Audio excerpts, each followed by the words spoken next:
আমাদের বাংলাদেশের তো যে বর্ডারটা কিন্তু পোরাস বর্ডার বলে, অনেক জায়গায় কিন্তু আমাদের সে বিওপিও নাই। তারপরে লোক সংখ্যা এত বেশি, আমরা সামনে যে চালানটি নিয়ে বসে আছি, আমাদের ইন্সপেক্টর সাহেব আছেন না, ফজলুল হক সাহেব, উনি এই চালানটা ধরেছেন। এখন বিষয়টা হচ্ছে এরকম, উনি আরও আমার চেয়ে ভালো বলতে পারবেন, যেহেতু উনি অনেক দিন ধরে ট্রেস করেছেন। কেউ বিশ্বাস করতে পারবেন যে এর ভেতর করে ইয়াবা আসা সম্ভব? সাধারণ চোখে কিন্তু আপনি বুঝতে পারবেন না। কিন্তু যখন আমরা তথ্যগুলো নিয়ে কাজ শুরু করি, এবং এটা কাটতেও কেউ রাজি হয়নি, বলছে গ্যাস সিলিন্ডার বিস্ফোরণ হবে, তাই না ফজলুল হক স্যার? হ্যাঁ, ওই যে ছবিও আমরা দেখাচ্ছি, দেখেন আমরা কীভাবে করছি। তাহলে দিনকে দিন মানে নেসেসিটি নোজ নো ল, তাদের টাকা পয়সার এতই প্রয়োজন, তারা রীতিমতো চিন্তাধারায় বৈপ্লবিক পরিবর্তন আনছে।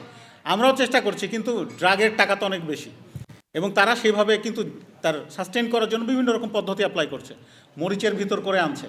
কিছুদিন আগে আমাদের এক বন্ধু রাষ্ট্রে, যেখানে আমাদের শ্রমিকরা যায়, সেখানে দেখলাম যে আমাদের ক্যারি ব্যাগ, পিঠে যে ব্যাগ নিক হ্যাভারস্যাক, তার লাইনিংয়ের ভেতরে করে ইয়া বানিয়ে যাচ্ছে, আমরা ধরলাম। এই বিষয়গুলো কিন্তু আমরা প্রতিনিয়ত চেষ্টা করে যাচ্ছি। এখন আপনি যে প্রশ্নটা করেছেন, এখন এক এক জায়গায় এক একটা, আমি যে মিটিং ছিলাম, ওই মিটিংয়ে এখনও প্রেস ব্রিফিং চলছে, ওইখানেও এই বিষয়গুলো আলোচনা হয়েছে যে এক এক জায়গায় এক এক জুরিসডিকশনে এক এক ধরনের ফোর্স কাজ করে। তো সেটার সক্ষমতা বাড়ানো এবং সমন্বয়টা আরও যেন বাড়ানো যায়, যেন এগুলো প্রোটেক্ট করা যায়। কিন্তু সবচেয়ে বড় বিষয়, আপনি সব কিছু চেঞ্জ করতে পারেন, আপনি কি আপনার প্রতিবেশী চেঞ্জ করতে পারবেন? সেটাও মাথায় রাখতে হবে আপনার। মায়ানমার আমাদের প্রতিবেশী, কিন্তু তারা রীতিমতো বর্ডারের অপর পাশে ফ্যাক্টরি বানিয়ে ইয়াবা তৈরি করছে এবং বিভিন্নভাবে চলে আসছে। ঠিক একইভাবে গাঁজা, হেরোইন, ফেন্সিডিল কোত্থেকে আসে আপনারা সবাই জানেন।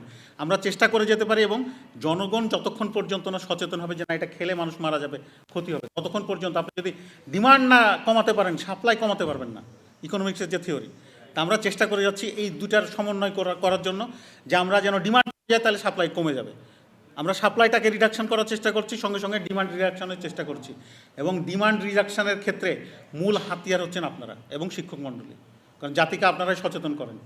ধন্যবাদ। আর কোনো প্রশ্ন?